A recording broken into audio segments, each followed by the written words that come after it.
મિત્રો, શું આપ જાણો છો કે 1 મે ગુજરાત અને મહારાષ્ટ્રના સ્થાપના દિવસ તરીકે ઉજવવામાં આવે છે? આ દિવસે 1960ના વર્ષે બૃહદ મુંબઈ રાજ્યનું વિભાજન થઈને ગુજરાત અને મહારાષ્ટ્ર નામના 2 અલગ રાજ્યોની રચના થઈ હતી. આ ઘટના ભારતના ઇતિહાસમાં ભાષાકીય આધારે રાજ્યોની પુનર્રચનાનો એક મહત્વપૂર્ણ ભાગ છે.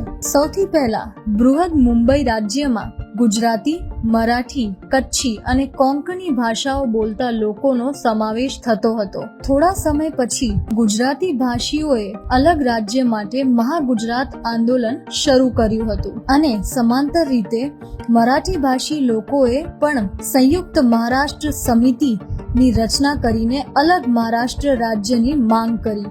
લાંબા સંઘર્ષ અને વાટાઘાટો બાદ 1960માં ભારતીય સંસદે મુંબઈ પુનર્ગઠન અધિનિયમ પસાર કર્યો, જે 1 મે 1960 થી અમલમાં આવ્યો. આ અધિનિયમ હેઠળ ગુજરાતી બોલતા વિસ્તારો સૌરાષ્ટ્ર, કચ્છ, અમદાવાદ વગેરે ગુજરાત રાજ્યમાં અને મરાઠી બોલતા વિસ્તારો મહારાષ્ટ્ર રાજ્યમાં સામેલ કરવામાં આવ્યા.